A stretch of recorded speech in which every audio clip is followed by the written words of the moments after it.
समुद्र के किनारे एक छोटा सा गांव था जहां अधिकतर लोग मछली पकड़ने का काम करते थे। उन्हीं में से एक था गंगाराम, एक ईमानदार और मेहनती मछुआरा।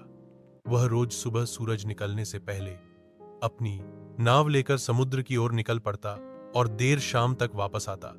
उसकी रोजी रोटी पूरी तरह समुद्र पर ही निर्भर थी। उसके साथ उसका छोटा बेटा मोहन भी कभी कभी नाव पर जाता और पिता की मदद करता। गंगाराम के पास बहुत साधन नहीं थे। उसकी नाव पुरानी हो चुकी थी, जाल भी कई जगह से फट गया था। फिर भी वह हार नहीं मानता था।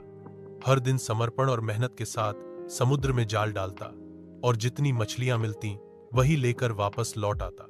एक साल समुद्र में कुछ ऐसा हुआ कि मछलियां बहुत कम पकड़ी जाने लगी। बड़े बड़े ट्रॉलर आकर मछलियां पकड़ ले जाते और छोटे मछुआरों की झोली खाली रह जाती। गंगाराम कई दिनों तक खाली हाथ लौटा।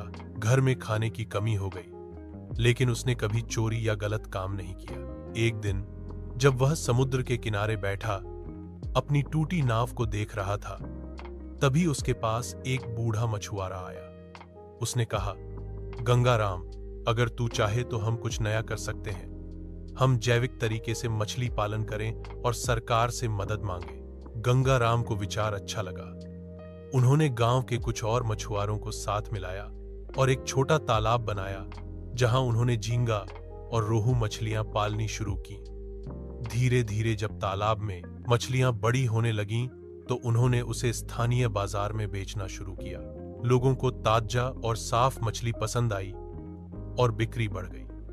गंगाराम और उसके साथियों की आमदनी भी धीरे धीरे बढ़ने लगी। उन्होंने अपनी पुरानी नाव की मरम्मत करवाई, नए जाल खरीदे और गांव के बच्चों को पढ़ाई के लिए मदद देना शुरू किया।